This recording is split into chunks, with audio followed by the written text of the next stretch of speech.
नमस्कार दोस्तों, एक बार फिर आप सभी का स्वागत है मनोज की फिल्मी दुनिया में।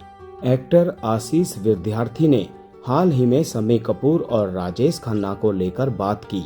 उन्होंने कहा कि जब राजेश खन्ना नए नए सुपरस्टार बने तो शम्मी कपूर का मजाक उड़ाया गया। वीडियो में आगे बढ़ने से पहले दोस्तों प्लीज मेरे चैनल को सब्सक्राइब करके बेल आइकन को जरूर प्रेस कर दीजिएगा। तो चलिए दोस्तों वीडियो को शुरू करते हैं। आशीष विद्यार्थी ने सिद्धार्थ कन्नन के इंटरव्यू में कहा कि शम्मी जी ने कई साल पहले मुझे एक बात कही थी। मैं दास्तान नाम का शो कर रहा था और वो चट्टान के शूट के लिए प्रोड्यूसर के साथ आए थे। एक दिन उन्होंने अचानक मुझे सीख दी और कहा कि बेटा एक चीज याद रखना, इंडस्ट्री के लोग आपके बबल को फोड़ देंगे। जब मेरा स्टारडम खत्म होने जा रहा था तो लोग मेरे पास आते थे और कहते थे कि शम्मी जी क्या हुआ, अब इन दिनों भीड़ कहाँ है।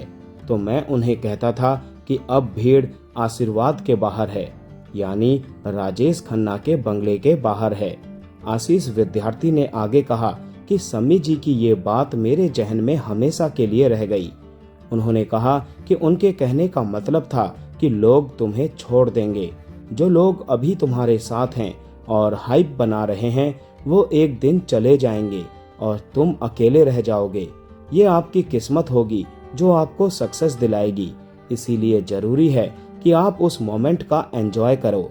शम्मी कपूर इंडस्ट्री के दिग्गज एक्टर रहे हैं। उन्होंने अपनी डांसिंग स्टाइल, करिश्मा और वर्सैलिटी से फेम कमाया। उन्होंने प्रोफेसर, कश्मीर की कली, तीसरी मंजिल, ब्रह्मचारी, एन इवनिंग इन पेरिस जैसी शानदार फिल्में की। उन्हें 2011 में इंडस्ट्री में अपने योगदान के लिए पद्म भूषण से सम्मानित किया गया। राजेश खन्ना ने कैरियर की शुरुआत में कई फिल्मों में काम किया, लेकिन उनका जादू चल नहीं पाया। इसके बाद उन्हें वो फिल्म मिली जिसके लिए मेकर्स की पहली पसंद शम्मी कपूर थे। उस मूवी का नाम है आराधना। ये वही फिल्म है जिसने राजेश खन्ना को रातों रात सुपरस्टार बना दिया था और फिर उन्होंने कभी पीछे मुड़कर नहीं देखा और फिर वो मेकर्स की पहली पसंद भी बन गए थे।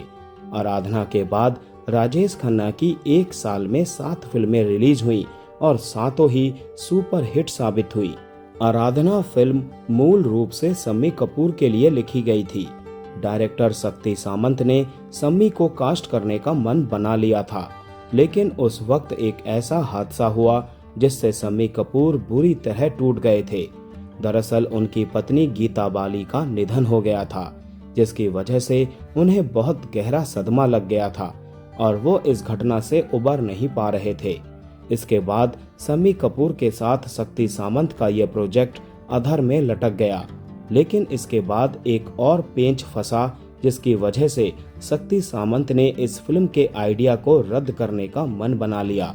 दरअसल हुआ ये था कि फिल्म की कहानी सचिन भौमिक ने लिखी थी और उसी समय सचिन ने शशि कपूर के लिए एक श्रीमान एक श्रीमती भी लिखी थी।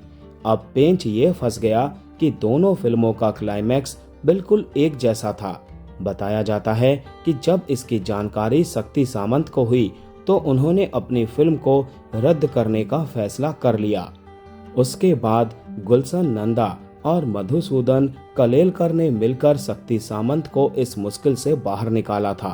उन्होंने शक्ति सामंत को आराधना की कहानी में बेहतर एंडिंग का सुझाव दिया और कई तरह के बदलाव भी करवाए।